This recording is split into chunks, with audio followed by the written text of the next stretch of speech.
Okay, good morning everyone. Are there any questions before I start?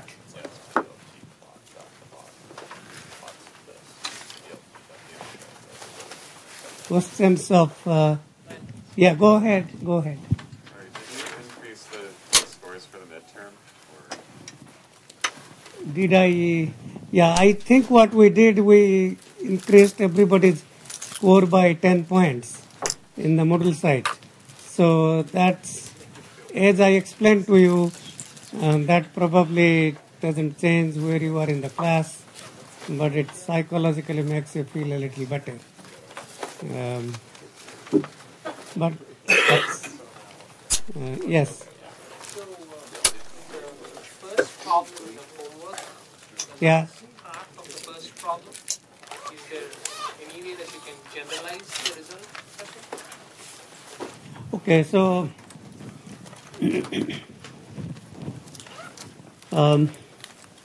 yeah, so the question is about generalizing the results. So a lot of those results should be provable theoretically, and I do want you to try to do that. And certainly we can try to do that if I find time. But today I want to start chapter 6. So I would suggest to read the solutions. And so what I could do, I could try to provide proof of some of those along with the solutions. And that way at least you can see the proof. Yeah, all the results should be, in fact, I do want you to practice proving a few things. Any other questions? So we talked a lot about DFTs and FFTs. FFTs are fast ways to compute the DFT, and fast meaning in this case simply reducing the number of multipliers, and we can reduce the number of multipliers from order of n squared to order of n log n. Okay, so we are ready to start today with chapter 6 about structures of FIR and IIR digital filters. So let me start with IIR filters today, and then we will talk about FIR.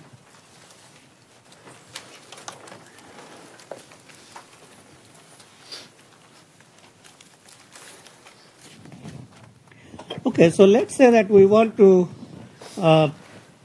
describe digital filters by block diagrams, and let's say that I have a filter yn is well, okay, so the time domain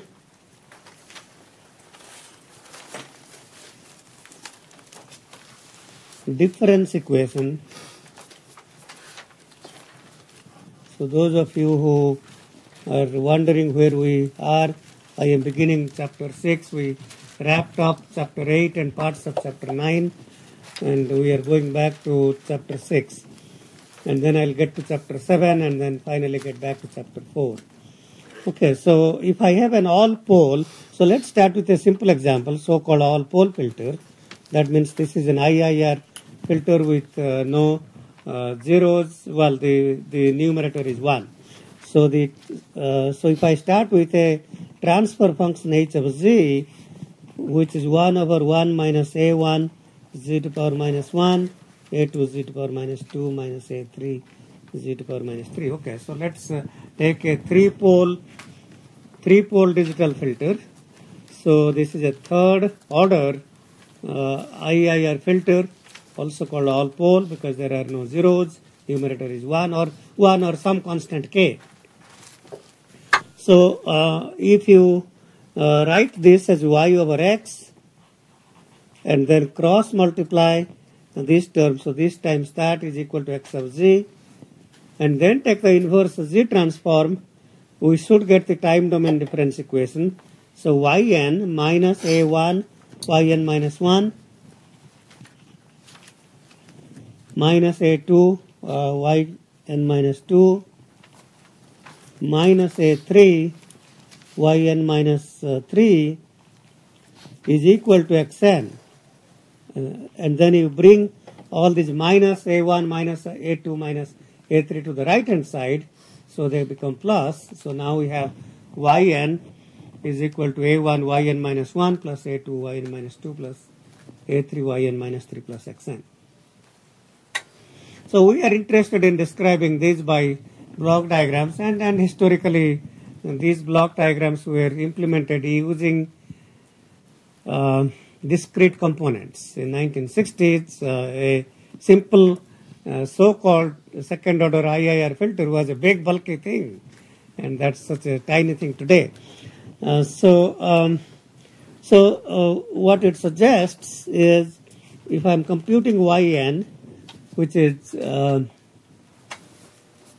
our output, and that says that this z to power minus 1 is represented as a delay. So if you think about a delay as a storage unit, and the storage unit can take many forms. It could be a simple flip-flop, it could be writing into a memory and reading that out, it could be so many things. But we'll represent that by a delay element. So if this is yn, the output of the delay element would be yn minus 1 and yn minus 2 and yn minus 3. So that's yn minus 1, yn minus 2 and yn minus 3. So when we delay some kind of a sample yn, if I delay it by 3 delays, if I lumped all these into one block saying 3 delays, that would be yn minus 3. And then we multiply this yn minus 1 times A1, yn minus 2 times A2, and yn minus 3 times A3.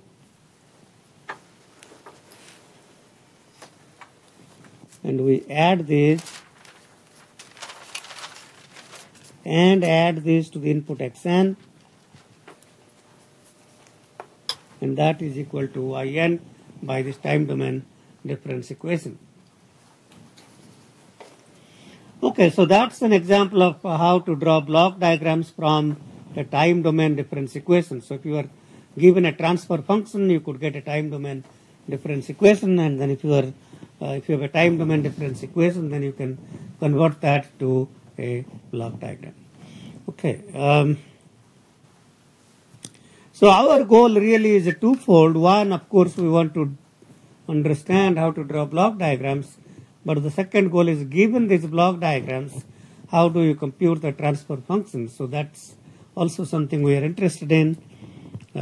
So these delay elements are called states.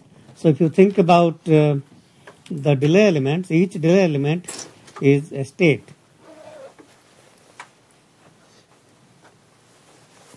So in this example, in the third order IIR digital filter, we have 3 states.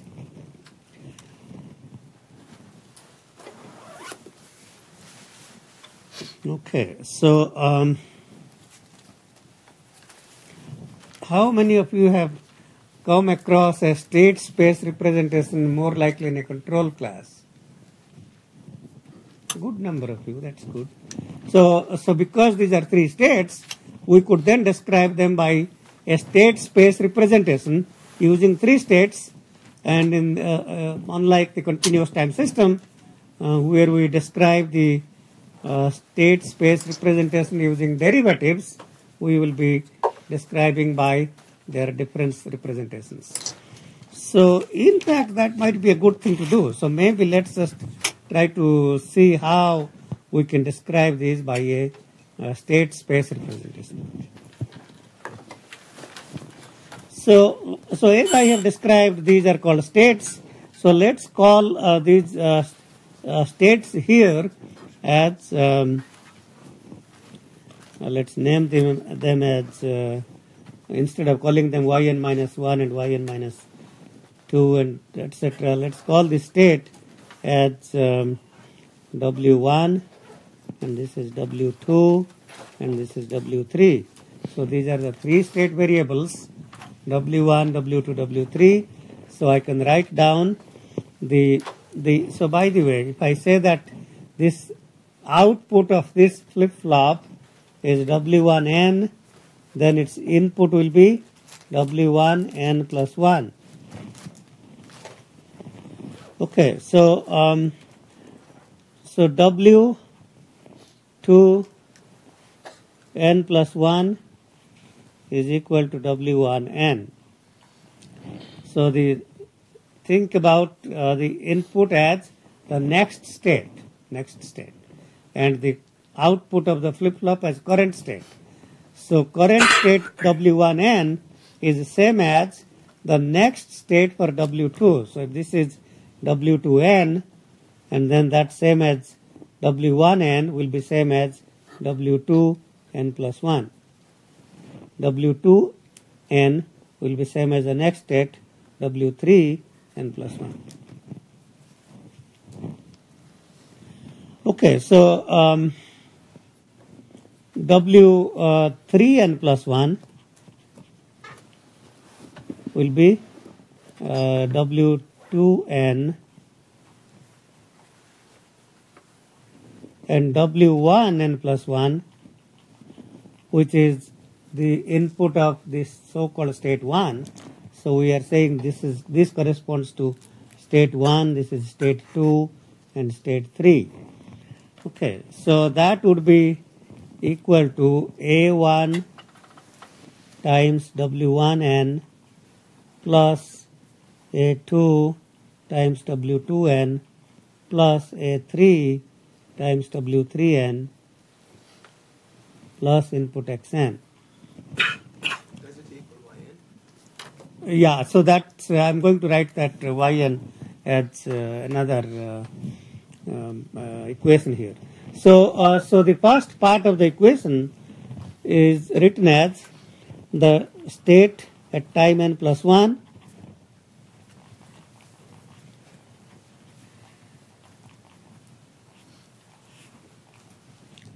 is equal to some matrix A times W1N, W2N, W3N plus some vector times input Xn. Okay, so W1N plus 1 is equal to A1, W1, A2, W2, A3, W3 plus 1 times Xn. W2 n plus 1 is equal to W1 n, W plus 0, W3 n plus 1 is W2 plus no input. Okay, so we can then say that if we call this as our vector x, state vector x n, so then and this is our state vector at time n plus 1, and that's the matrix A, and this is the vector B.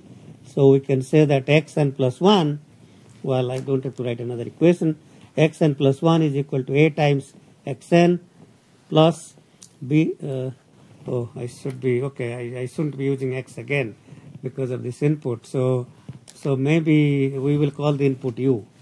So we will call the input u, so plus B times u, where B is a vector. Okay, so u is a scalar.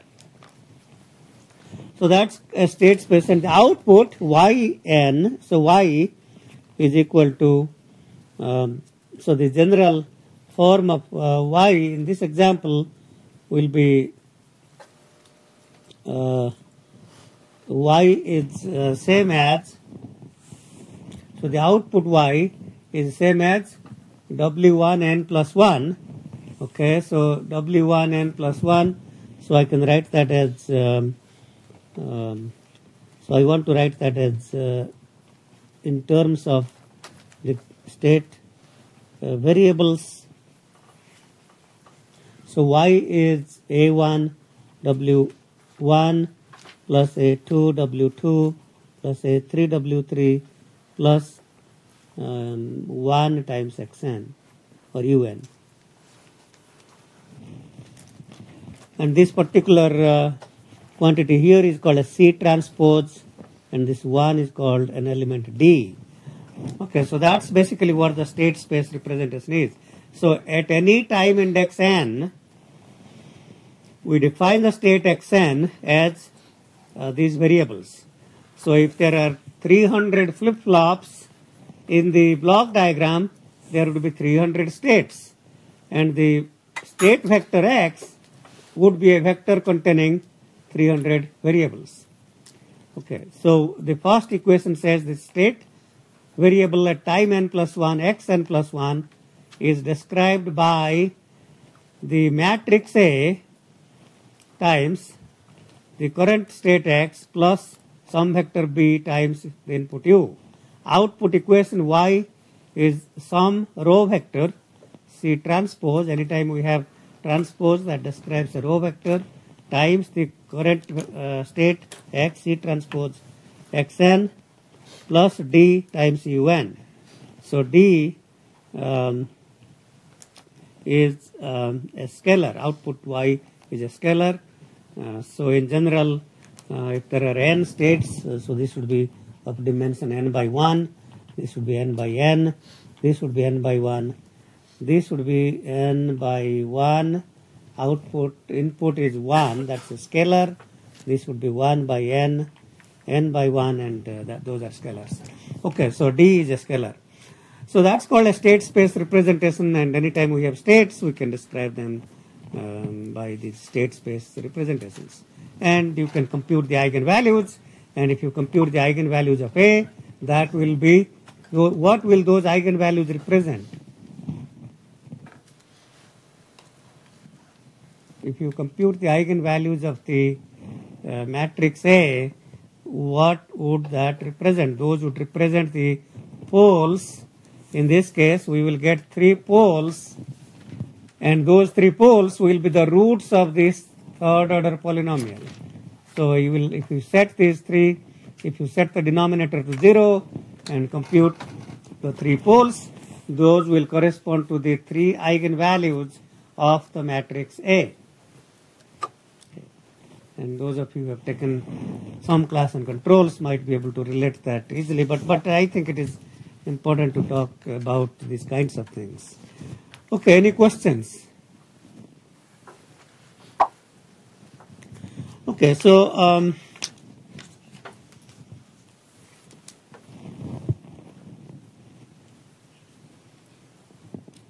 okay, so now that we understand how to represent these block diagrams, so let's talk about a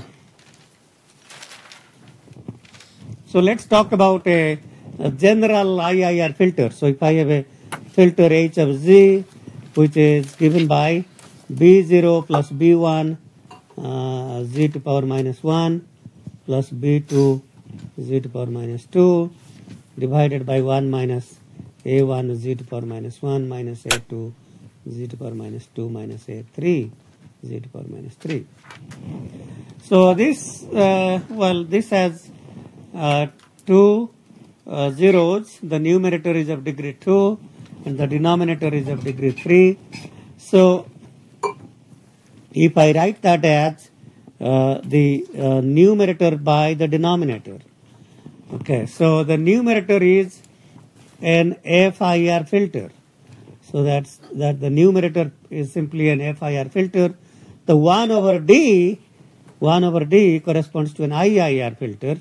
So basically there are 2 ways of representing these general IIR filters. If we represent this, let me see, yeah, the book uses xn, okay. So if I represent this with the zeros first and then the poles, or I could represent the poles first followed by the zeros. So we could represent the FIR part followed by the IIR, or we could implement the IIR first. So that would be implemented exactly as I have shown here. That's the IIR and then the FIR. And it so happens that the particular representation here is called the direct form 1 and this is called direct form 2.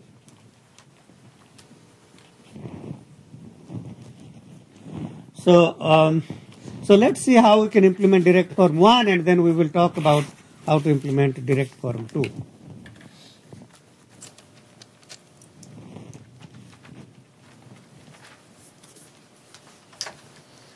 So if I take the input xn, I want to implement b0 plus b1 z to power minus 1 plus b2 z to power minus 2. So what is the, so if I call this intermediate variable here w, let's call this w of n. So what is the time domain difference equation corresponding to this?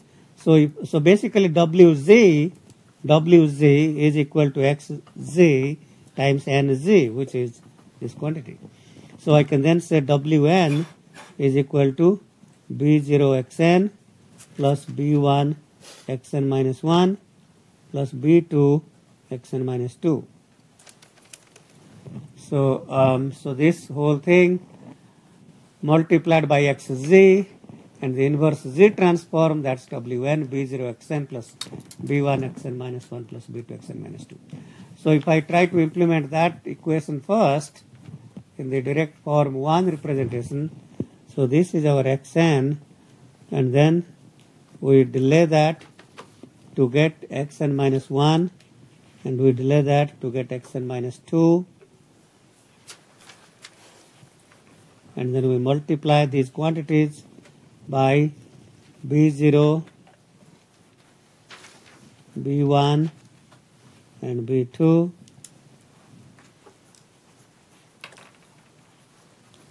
and add these, so that is our wn. Okay, so this whole thing here is called the FIR part, or the numerator, or all zeros.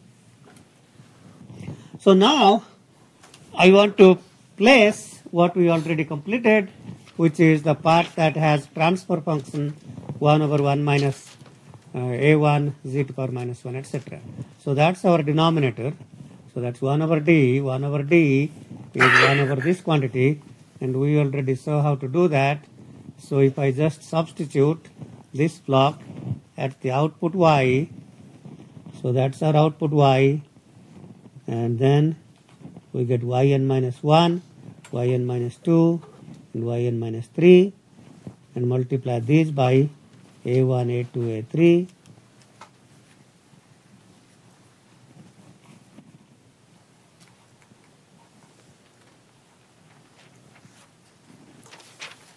And add them to the input. The input is now xn becomes wn, that's the input to the denominator part, and that becomes the output y.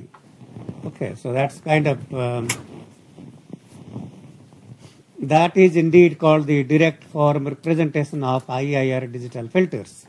So the property of direct form 1 is you start with the input, and there are as many delays as the number of zeros. So in this case, there were 2 zeros. This is a second order digital FIR filter. So there are 2 zeros. So each state, again, this particular, so if we describe this direct form 1, I would need 5 state variables because there are 5 delays. 5 delays correspond to 5 states. And so you would need a state space representation where the state vector contains 5 variables. So those are the numerator parts. So this is same as the number of zeros, or the degree of the numerator.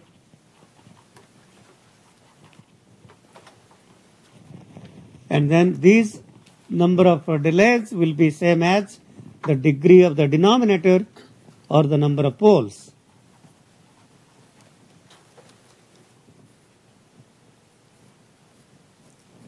Okay. Okay, so that's called direct form 1. So if I just replace, if I take this block first and the FIR part next, that's called direct form 2.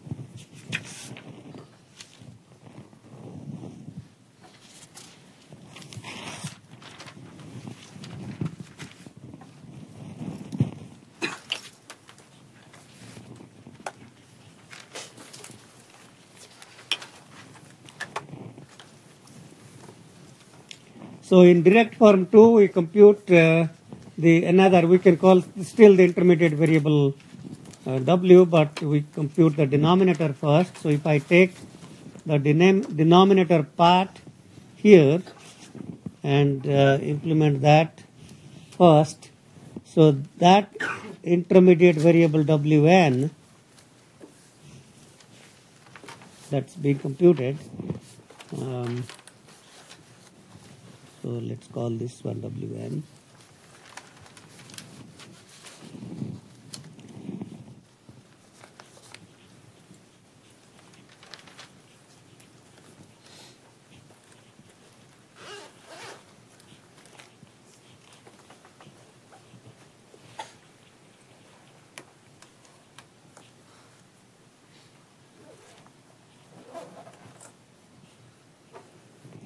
Okay, so that's our wn.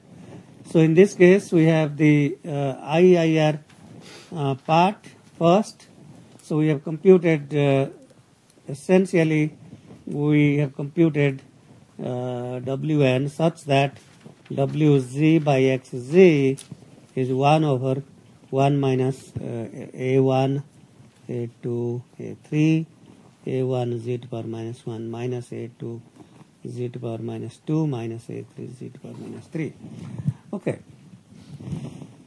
By the way, I should mention that once again, if you have taken class on controls and or somewhere else and have learnt about so-called Mason's gain formula, then you can see that there are these feedback loops, and in fact, a fundamental property of the so-called IIR or infinite impulse response digital filters is that they must have feedback loops, because if you don't have feedback loops, they would be FIR or finite impulse response.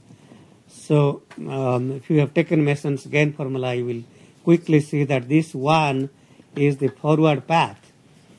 So in fact,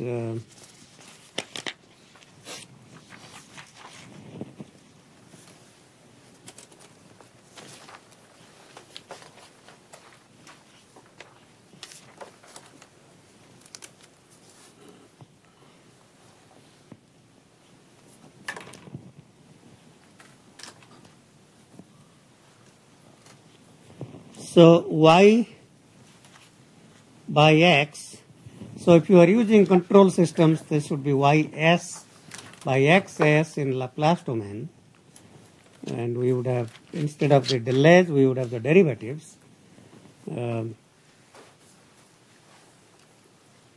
Well, the time domain equations, instead of xn plus 1 is equal to axn plus something else, we would have dx dt is equal to axt plus something else. Okay. So what is the block, this kind of a block diagram, what is y over x?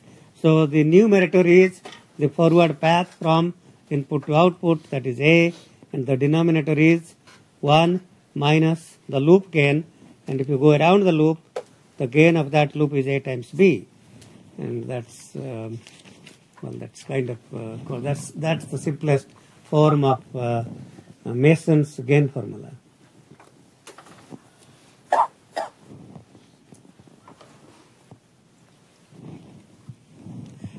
And you can learn more, do a Wikipedia search or something like that. These are things that we normally don't teach in this class, or the textbook doesn't talk about, but it's nice to be familiar with those things. Okay, let's get back to the next part. So we want to complete this numerator part, which simply says that we want to now implement yn. So instead of this wn, we want to implement yn, which is now b0 times wn plus b1 times wn minus 1 plus b2 times wn minus 2. So that's what we want to implement next.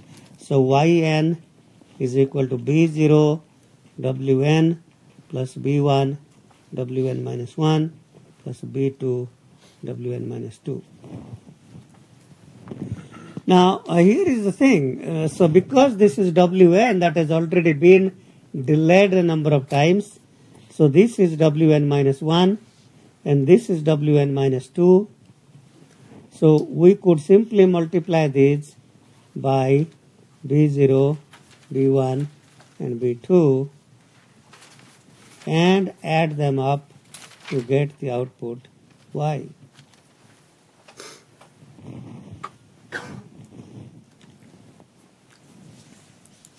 So what are the fundamental differences between the so-called direct form 1 and the direct form 2? So well, there are several differences, but first you will notice that the number of states or the number of delays is here the degree of the numerator plus the degree of the denominator.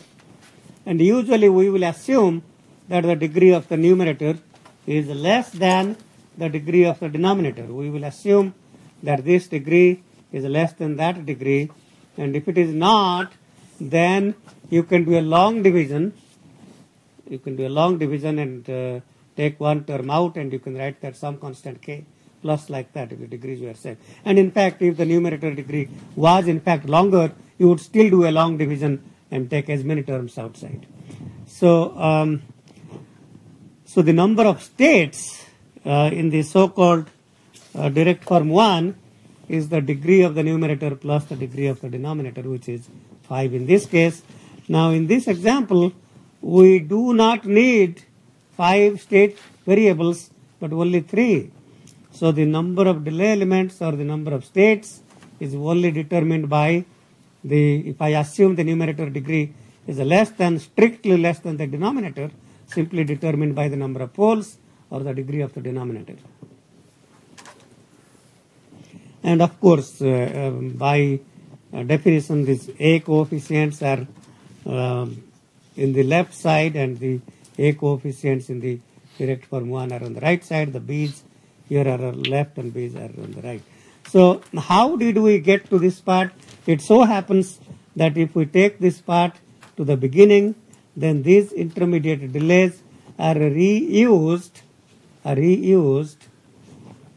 to compute this. So in fact, I mean, there is no reason that one in fact could say, okay, well, I can still take this same thing here.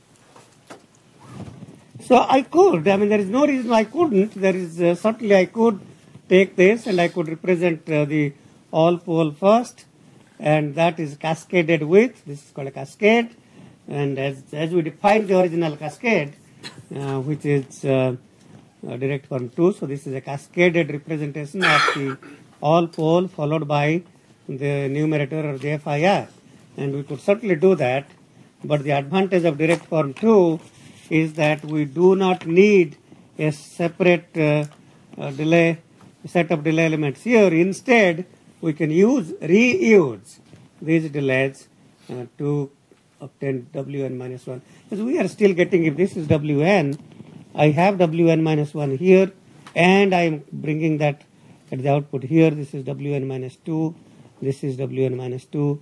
So yes, I mean, if you want to have a cascaded representation, then that's the way to represent. Otherwise, we can reuse these delays for the FIR part, and that becomes the direct form 2. And sometimes the direct form 2 is called a canonic representation, canonic with respect to the number of states. So whenever we say canonic, that usually means that we are talking about minimizing something. So it canonic typically in a control system case, we try to reduce, we try to take a system with hundreds of states and we try to reduce that to a much fewer number of states to derive a canonic state representation. Indeed, we could say that this is an equivalent canonic representation of either the direct form 1 or the cascaded form, because both of these representations have 5 delays and therefore are non-canonic, and then the DF2 is the canonic representation of those equivalent structures. Okay, is that making sense? Yes, go ahead. Are direct form 1 and 2 transpose systems? Yeah, that is, so we can obtain, in fact, I am going to get to the transpose structures next. So we can certainly get different structures. And as we saw in the FFT case, we can transpose, in case of filters, FIR or IIR or any digital filter, to compute different structures. So,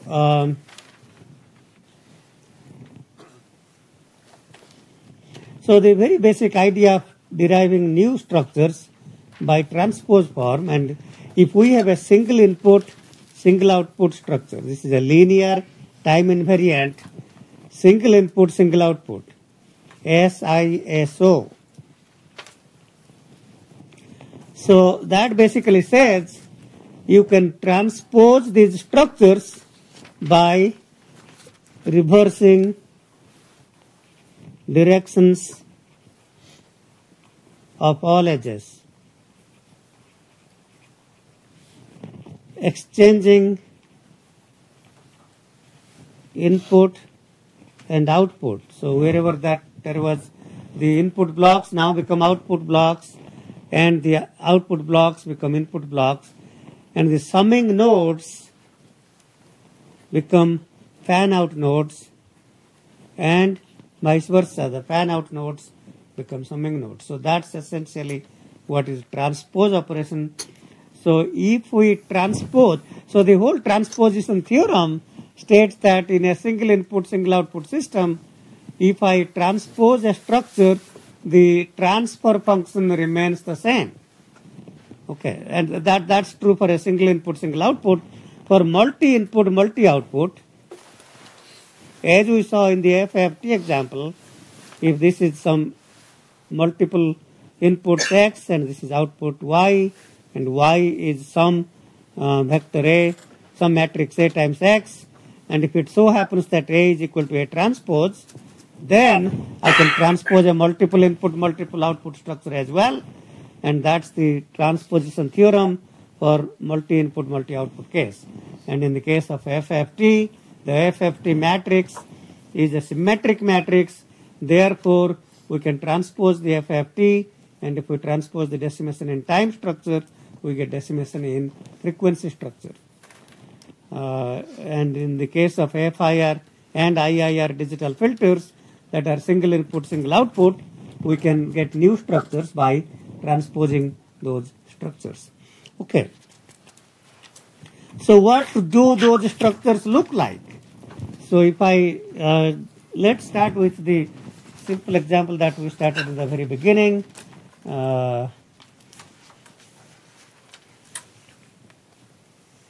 Okay, so let's start with this all pole filter and see what that looks like. If I take this filter and transpose these, so by transposing these, the directions we have to reverse. So let me just redraw that by transposing and see how that looks like.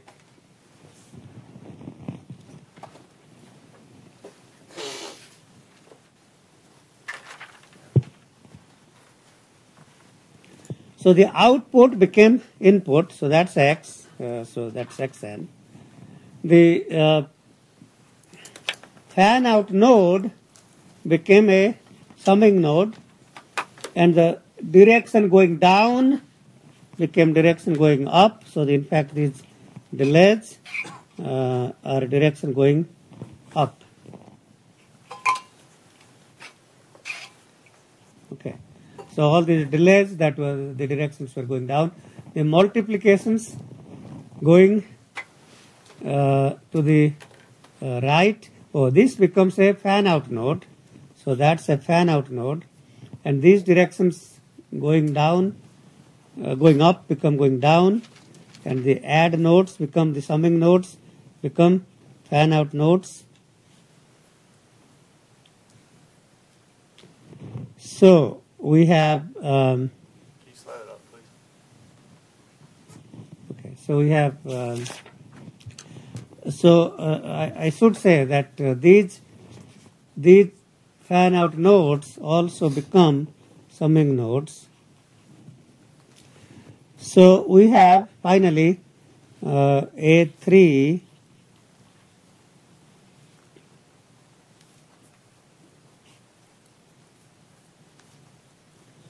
and A2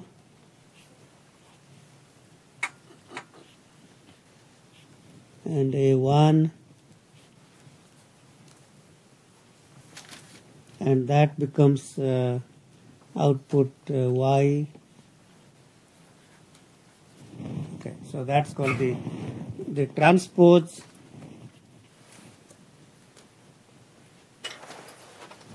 all pole structure. Okay, so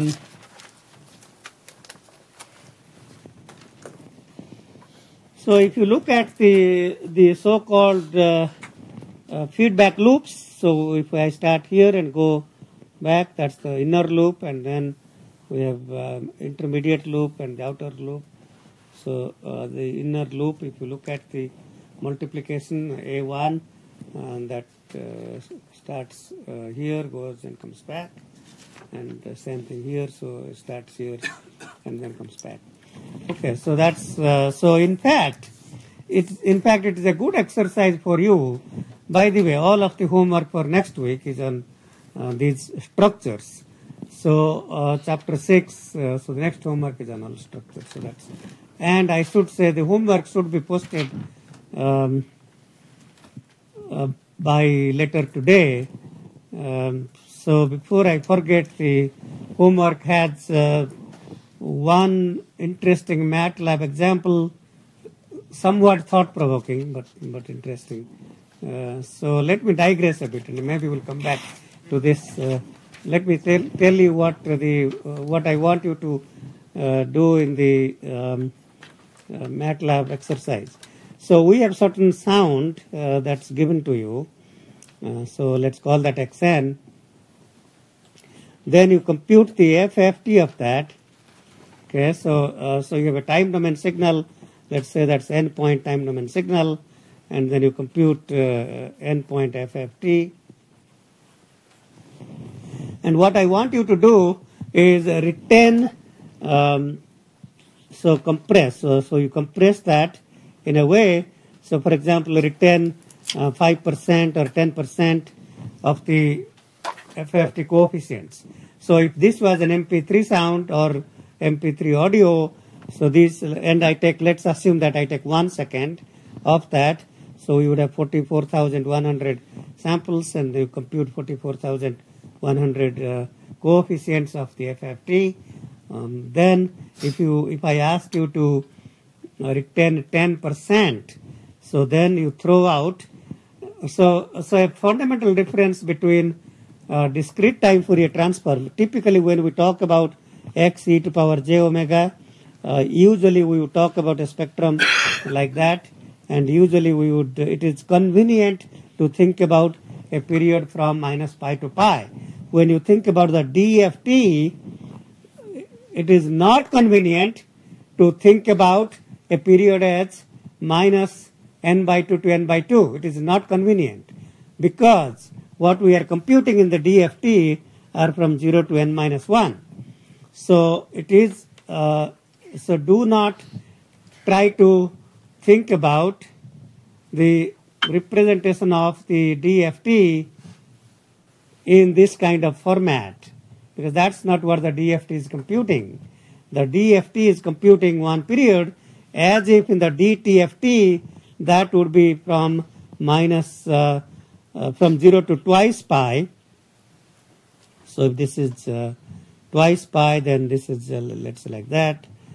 So then this would be like that. So in the DFT, we think about you will have half the period as it is, and the left half will come here.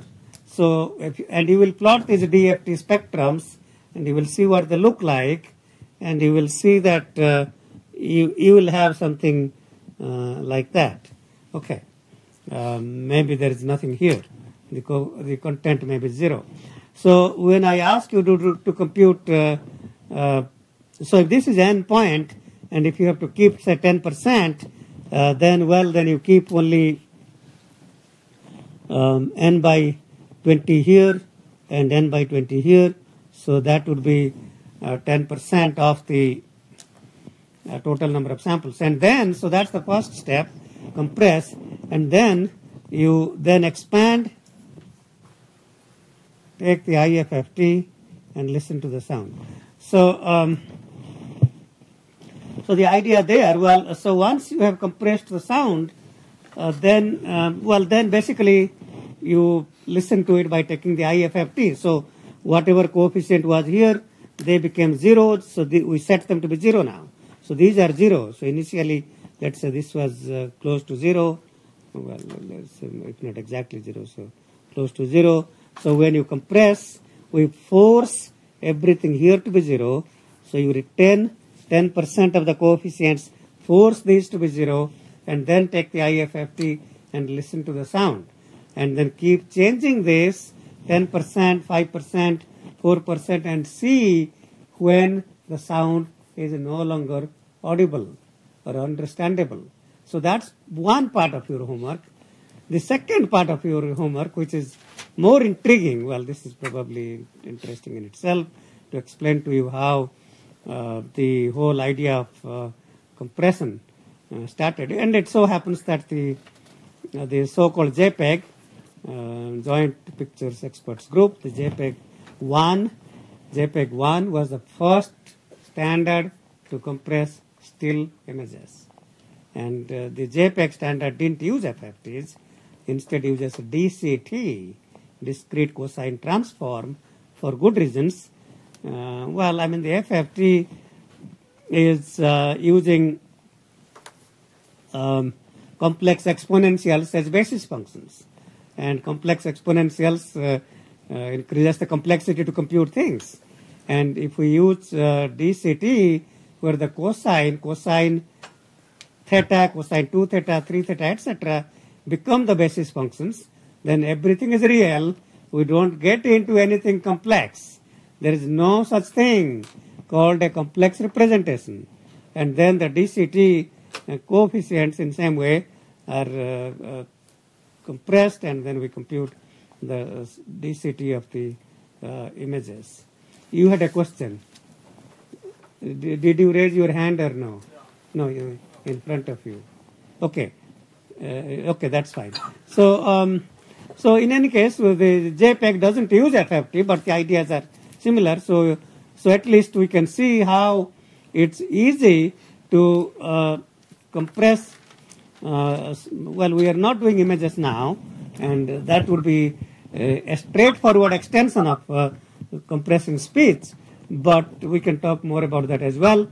So at least you can see that not much is lost in hearing things, because our eyes don't see a lot of high frequency things, and our ears don't usually hear a lot of high frequency things unless you are playing rock and roll and music bands, and where the real fun is in those high frequency components. Then yes, but if you are in talking to somebody in everyday life, then yeah, the high frequency content doesn't really matter.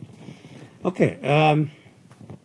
So the second part of your exercise, which is very interesting, and I want you to try and see, and it's kind of, I'm not telling all the answers because I want you to think a little more. So the idea is, let's say that for some reasons, and in some scenarios that might be the case, let's say that for some reasons this low frequency content was completely gone. Maybe it was jammed by an enemy, or it was packets were lost in the transmission, or whatever. I mean, that's kind of, and so what I want you to do is take the mid frequency component. So in the second part of the problem, I want you to take this part, and then so see how much sound you can understand, or how intelligible this speech would be if we assume, say, that the low frequency 10% was lost, but I could still use the remaining 10% and see if that's still understandable or not. And so of course, you can then say, okay, well, I can take this part, and I can take this part, and then I can take the IFFT and force everything else to be 0. This becomes 0. Everything else is 0 up to here. This part is 0. And then, so then that's just the mid band, and you can then do the IFFT and listen. And in fact, I want you to do that. I want you to listen to IFFT and see what that looks like. The third part is, let's say that we take this mid band and then shift it. So you shift this to the left, shift this to the right. So now, in fact, we have a, where I have moved that part to the, so now we have brought them, so that's essentially some form of modulation. So we have brought them to the low frequency component. So now these are, and then you try to do the IFFT of this and listen to something, and that's really all garbage. And why is that garbage? Why what you are hearing, it doesn't make sense. I mean, why would you think that? Well, so the shifting in the frequency domain is the same as multiplying complex exponentials in the time domain. So what you are hearing is a modulated version, and if you do the IFFT, you will get that modulated signal that you can't hear. However, the last part of the MATLAB is to take that modulated signal, demodulate that. So simply multiply by, so take that signal, multiply by e to power minus j2 pi over n, k0 n, where k0 was the quantity here, we shifted k0 to 0, and then you will see that it's more intelligible. And you can in fact hear, and something makes sense. In fact, this may be as close as just to the IFFT of that, and should be close. So that's a lot. That's a lot, and I understand more of you want to have fun with these kinds of things. Well, if you don't want to have fun, you will lose probably 0.5% of your grade. Okay. Well, that's a long but interesting. I spent several hours working on that problem just for you, because some of you came to me and said you want to work on these kinds of things. Okay. If you don't, I assume not much is lost. Well, you will lose a part of your homework grade that usually shouldn't really affect your grade all that much. I mean, it could if you're in the boundary, but probably not otherwise. Any question about the homework I have just described?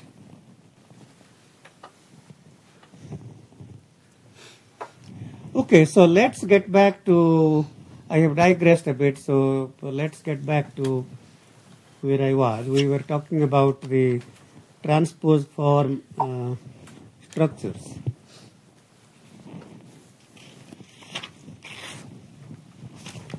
So, okay. So, so now we can in fact see how the transposed direct form 1 and transposed direct form 2 look like. So,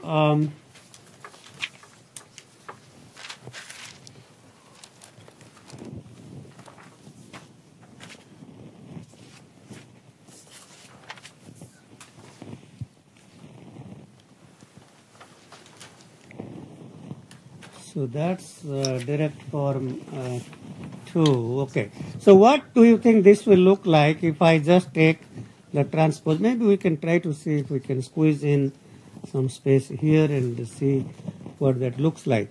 So, so if you transpose this, go from right to left. So this is xn. So in fact, I guess this is exactly same as what we have just completed. So if I go to slide number 9, so that part is actually what we just completed. So we could then continue with the FIR part. So if I take that output, and then what would the FIR part look like? So just think about it for a minute.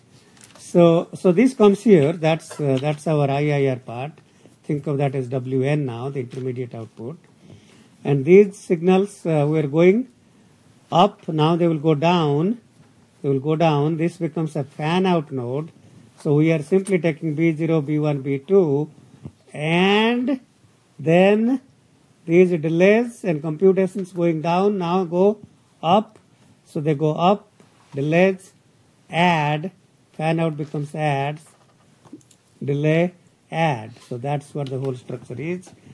So if I do a squeeze in here, so multiply this by B0, or multiply this by B0, B1 and B2, and then delay and add and delay and add, and that's output Y. So think about this part here. So we have the delays now. The delays are going up instead of going down. So that becomes then the transposed direct form 1. Okay.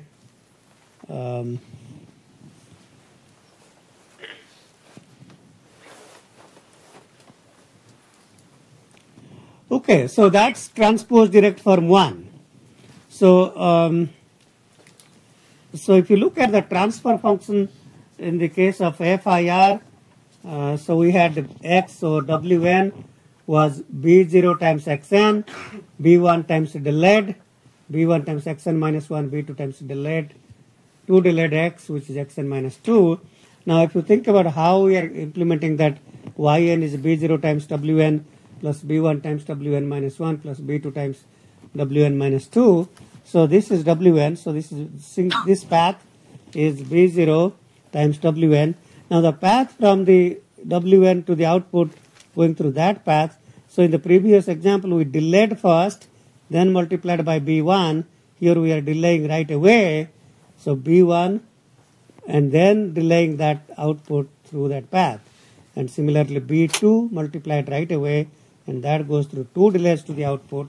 So that basically accomplishes B2 times Wn minus 2. Okay, so that's transposed to direct form 1. And if I take the direct form 2,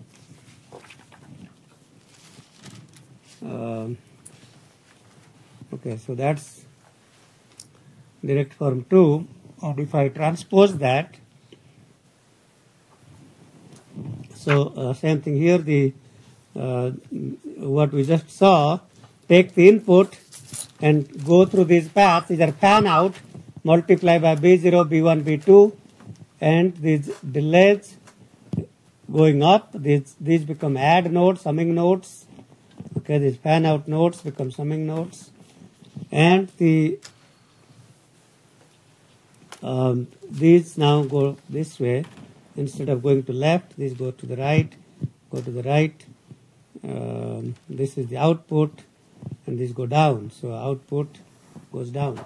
So if I redraw, well, let me see. Well, I could redraw, but let me just show you the final structure instead of spending time on drawing that. So let's just see if the book has, I don't know if it has, but we'll take a look.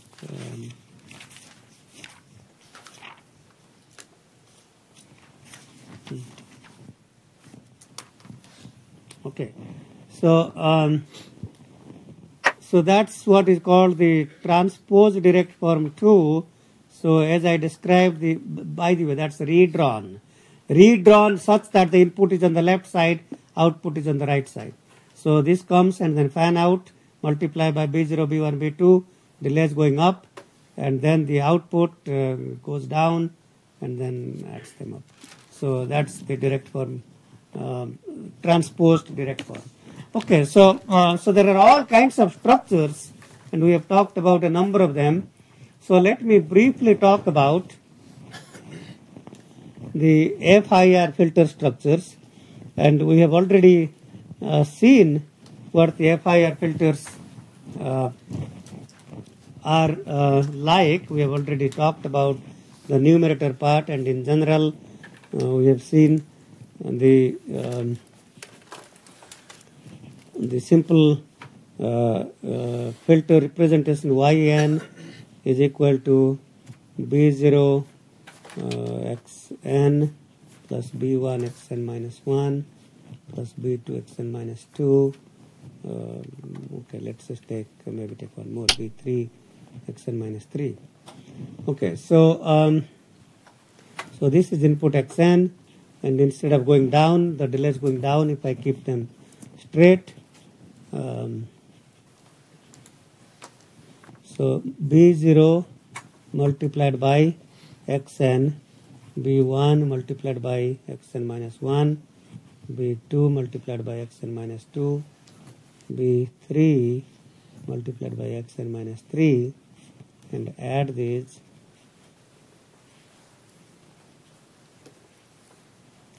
And that's called the direct form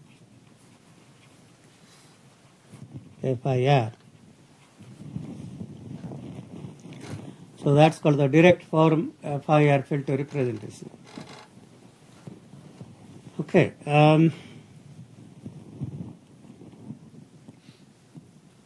We can get another form called the transposed direct form, or the simply called the transpose form. So if I transpose this filter, so simply reverse these become all fan out nodes, and the multiplies go up.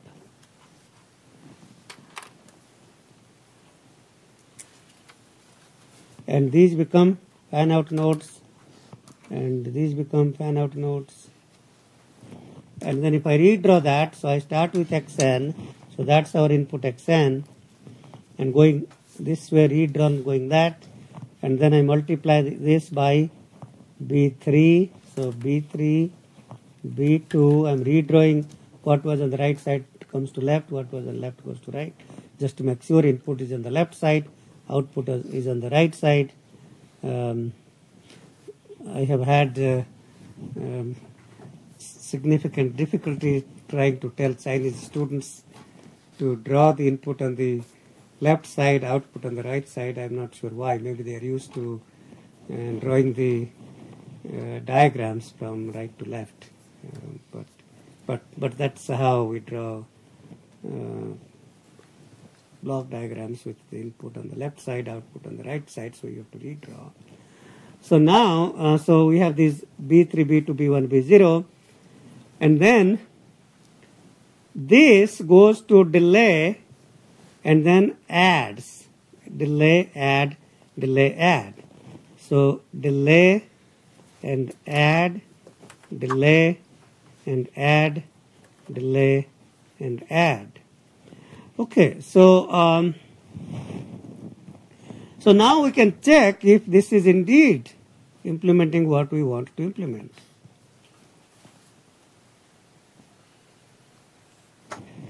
So is in fact the time domain difference equation same as what is written here.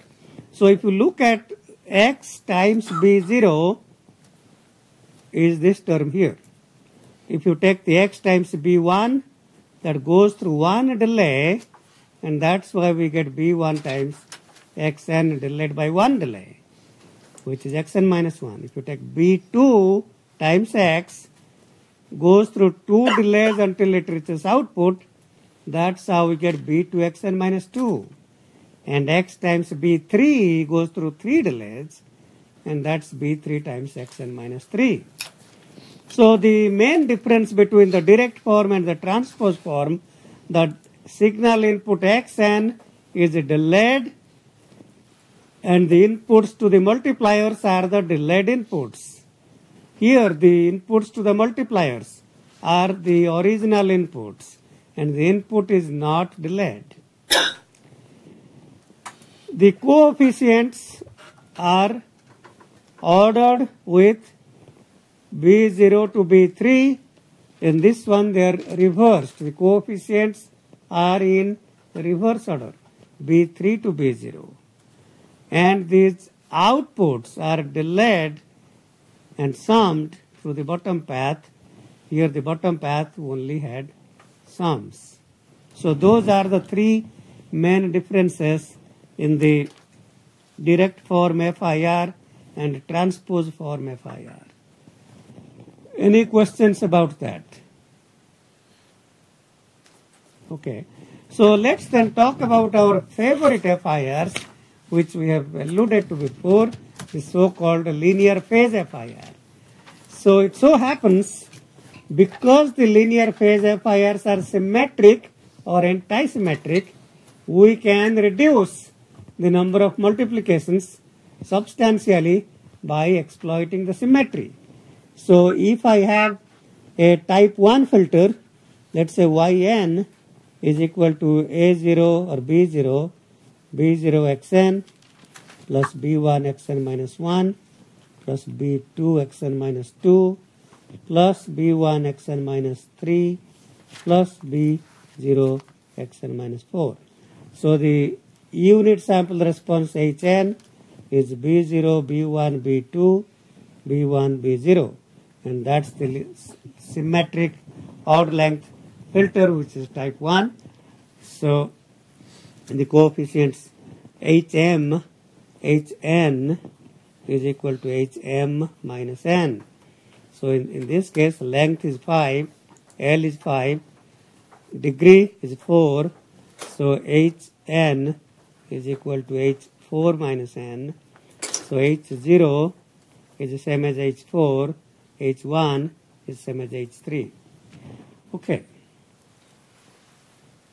So, of course, there is no reason we couldn't implement that using the direct form, and we could. So, we would have coefficients B0, B1, B2, B1, B0, but it is trivial to exploit the symmetry, so I can write them as B0 taken outside a bracket, xn plus xn minus 4 plus B1 times xn minus 1 plus xn minus 3 plus B2 times xn minus 2. So that's basically the first step to implementing a linear phase FIR filter. By the way, the anti-symmetric is the same thing. Instead of plus, you will have minus here, and that's essentially same thing. Take a minus, replace this plus by minus. Otherwise, it's essentially same thing. So now we can, so instead of multiplying by the coefficients first, we have to add these xn and xn minus 4. So if I take xn,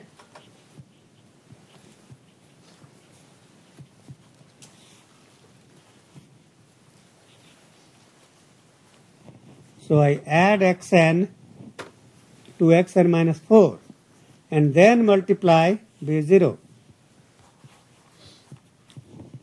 and then add xn minus 1 and xn minus 3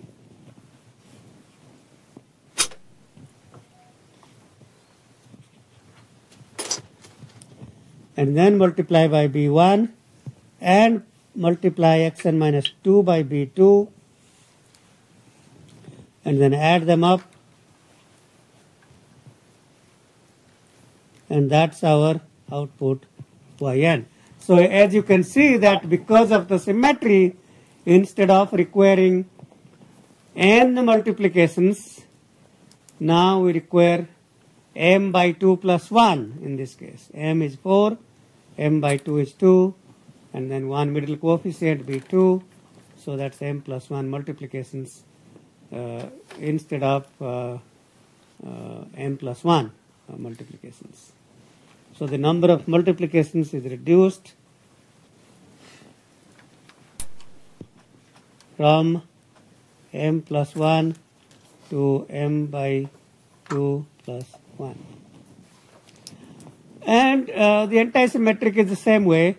And you can also think about, and this is, I believe this is your homework problem, you can think about, you can transpose this and you will get different structures called transposed linear phase FIR filters.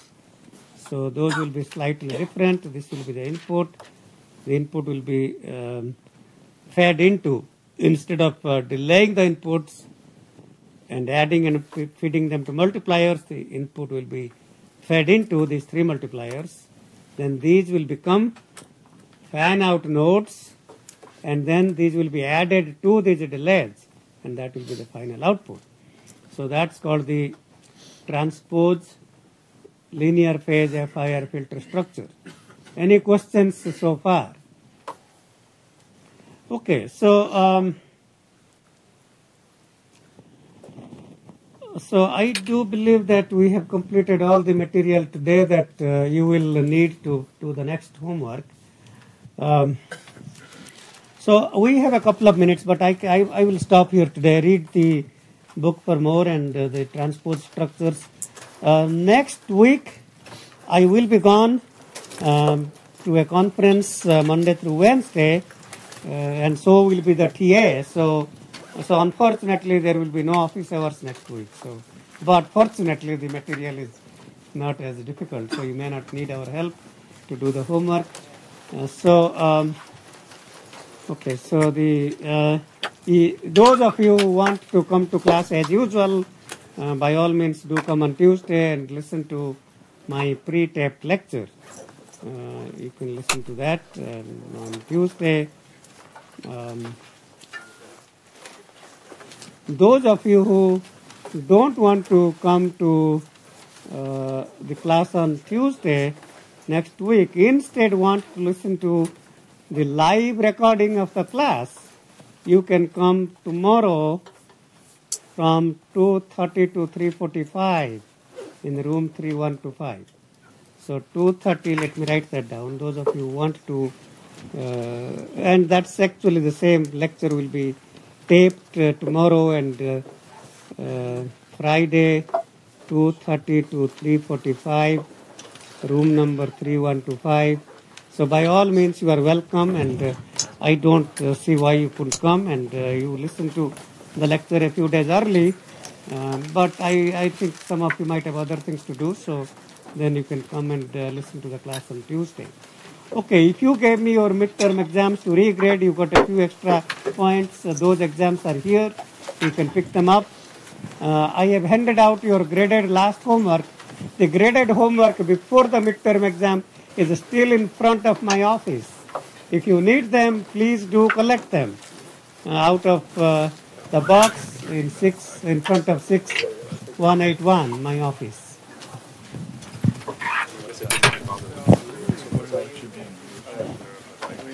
No, these are not at any level, right?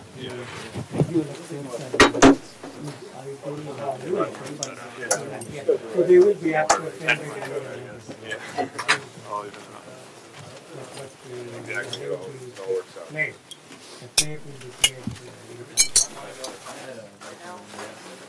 So those are, you got few points. Did you check your Moodle and see if you got extra points? Okay, so your exams